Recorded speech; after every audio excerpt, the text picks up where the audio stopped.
62ാമത് സംസ്ഥാന സ്കൂൾ കലോത്സവം ജനുവരി 4 മുതൽ 8 വരെ കൊല്ലത്ത് നടക്കും.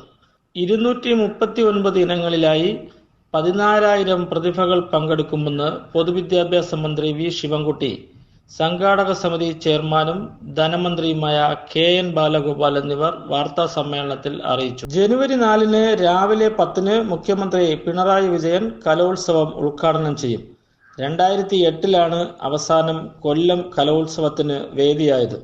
സംസ്കൃതോത്സവവും അറബി കലോത്സവവും ഇതോടനുബന്ധിച്ച് നടക്കും. എ ഗ്രേഡ് നേടുന്ന എല്ലാ വിദ്യാർത്ഥികൾക്കും ഒറ്റത്തവണ സാംസ്കാരിക സ്കോളർഷിപ്പായി 1000 രൂപ നൽകും.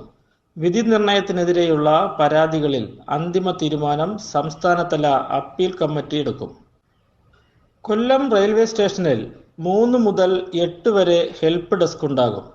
കൊല്ലം ടൗൺ UPSൽ 3 മുതൽ രജിസ്ട്രേഷൻ സൗകര്യം ഏർപ്പെടുത്തും. ഓരോ ജില്ലയ്ക്കും പ്രത്യേക കൗണ്ടറുണ്ട്. ഓൺലൈനായി രജിസ്റ്റർ ചെയ്യുമ്പോൾ താമസ സൗകര്യവും ഏർപ്പെടുത്തും.